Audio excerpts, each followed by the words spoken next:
खुलुमबाय स्टुडिअ दं आं राजीव बसुमतारी आरो बे समाव कक्राझार सहरनि साखाथिनि मोनसे बिग ब्रेकिं आपडेट गोबां मानि गिलु बालु हाथियार बोखांनो हादों। नंगौ बे समाव कक्राझाराव गोबां मानि गिलु बालु हाथियार बोखांनो हादों आरो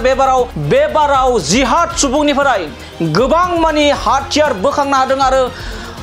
कक्राझार पुलिस बिफाननि मोनसे गिदिर जाफुंसार जेराव नोंथांमोना जोंनि बे डिसप्लेनि गेजेरजों रोखा रोखा नुना मोन्दों गोबां मानि हाथियारजों लोगोसे गोबां मानि बेरफ्रुग्रा मुवा बेसाद बोखांनो हादों। कक्राझारनि स्पेशल टास्क फोर्सनि दैदेननायाव बेबायदि गिलु बालु हाथियारखौ कक्राझार सहरनि साखाथियाव थानाय पुलिस थानानि 1-2 किल'मिटारनि जानथायावनो गंसे आबुल जाहार मुंनि सुबुंनिफ्राय जयपुर नामापारा ओनसोलनिफ्राय गोबां बेबायदि गिलु बालु हाथियार बोखांनो हादों जेराव बे समाव बिटिआर ओनसोला गोजोन थासारियाव फैदों। नाथाय माखासे बेफोरबायदि दुथां सुबुङा बिटिआरनि सायाव नोजोर होखोमानायखौ बे समाव हमदांनो हादों जेराव बे समाव जिहाद सुबुङा बिटिआरनि सायाव नोजोर नामा गोजोन बिटिआरखौ बे समाव माखासे जिहादी सुबुंफोरा गोजोन गैयै खालामनो थांदों नामा बे मोनसे गिदिर सोंलु जेराव कक्राझाराव गोबां मानि जिहाद सुबुंनि एबा जिहाद सुबुंजों सोमोन्दो थानाय गोबां मानि गिलु बालु हाथियारजों लोगोसे बेरफ्रुग्रा आइजें आरो गोबां हाथियार बानायग्रा आइजें आयलाखौ बे समाव बोखांनो हादों कक्राझार पुलिस बिफाननि गोख्रों सिग्रोमनायाव आरो बे समाव फोरमायनांगोन आबुल जाहारा सासे जिहादजों सोमोन्दो गोनां आरो बे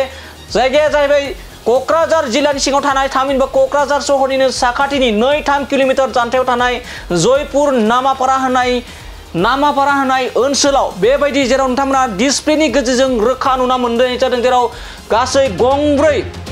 गंब्रै हेन्डमेड हाथियार बोखांनायजों लोगोसे गोबां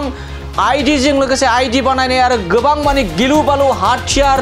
बोखांनो हादों कक्राझार स्पेशल टास्क फोर्सनि हानजानिफ्राय। बे समाव मोनसे फिन फोरमायबावदि मोनसे बिग ब्रेकिं आपडेट कक्राझार ओनसोलाव गोबां मानि हाथियार बोखांनो हादों आरो बे हाथियारा जिहाद सुबुंजों सोमोन्दो थानाय सुबुंफोरनिफ्राय गोबां मानि हाथियार बोखांनो हादों आरो बे हाथियार बोखांनो हानायखौ रायजोनि डिजिपि जिपि सिंह बिथाङा गावनि ससियेल साइटनि गेजेरजोंबो पुलिस बिफान थामहिनबा कक्राझार जिल्लानि पुलिस बिफाननि बेबायदि जाफुंसार जानायखौ साबायखर बावदों आरो बे समाव फोरमायदों आरो लोगोसे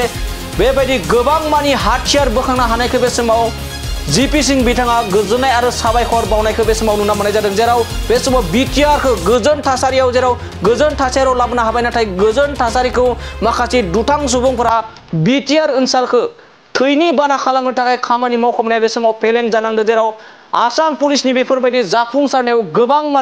गोबां मानि हाथियार बोखांनो हादों कक्राझारनि लामापारानिफ्राय सासे जिहाद आबुल जाहारखौ कक्राझार पुलिस बिफाना खानायनि उनावनो बेफोरबायदि गोबां हाथियारखौ बोखांनो हायो होननानै माखासे सुबुंनिफ्राय मिथिना मोननाय जायो।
What are you doing?